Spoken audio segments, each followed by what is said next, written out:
Switzerland के क्रांसमोंटाना शहर में हुए बार धमाकाग हादसे में मरने वालों की संख्या बढ़कर लगभग 47 तक पहुंच गई है। ये घटना नए साल के जश्न के दौरान हुई और इसे हाल के वर्षों में स्विट्जरलैंड की सबसे गंभीर त्रासदियों में से एक माना जा रहा है। ये हादसा स्विस आल्प्स के मशहूर स्की रिजॉर्ट टाउन क्रांसमोंटाना के एक बार क्लब ले कॉन्स्टलेशन में नए साल की रात मनाए जा रहे सेलिब्रेशन के दौरान हुआ। आधी रात के बाद तड़के लगभग 1 बजे के आसपास बार के अंदर भीषण आग लगी और तेज धमाके जैसी घटना हुई, जिसके बाद पूरा हॉल आग की लपटों में घिर गया। शुरुआती रिपोर्ट में लगभग 40 मौतों की खबर थी, लेकिन बाद में ताजा अपडेट में ये संख्या बढ़कर लगभग 47 बताई गई है।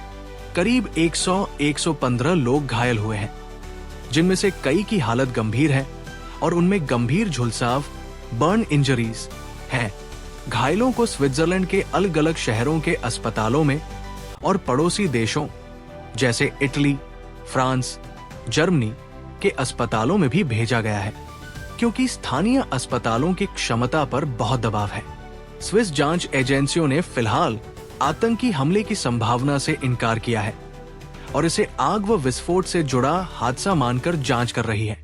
अभियोजन पक्ष, प्रोसिक्यूटर और पुलिस का प्राथमिक अनुमान है कि अंदर किसी वजह से अचानक पूरा हॉल भड़क गया और उससे धमाके जैसी स्थिति बनी, लेकिन असली कारण जानने के लिए फोरेंसिक जांच जारी है।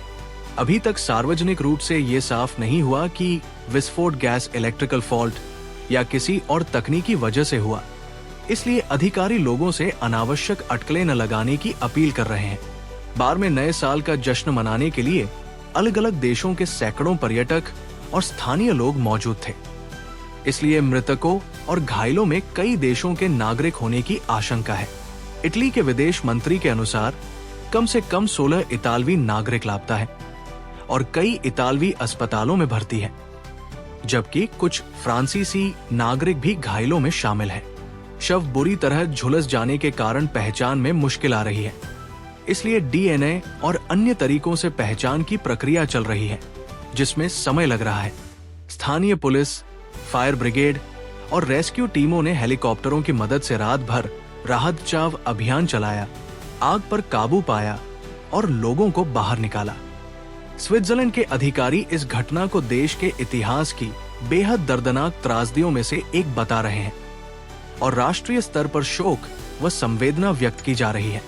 पड़ोसी देशों के नेताओं ने भी स्विट्जरलैंड के प्रति संवेदना प्रकट की है और जरूरत पड़ने पर मदद का आश्वासन दिया है।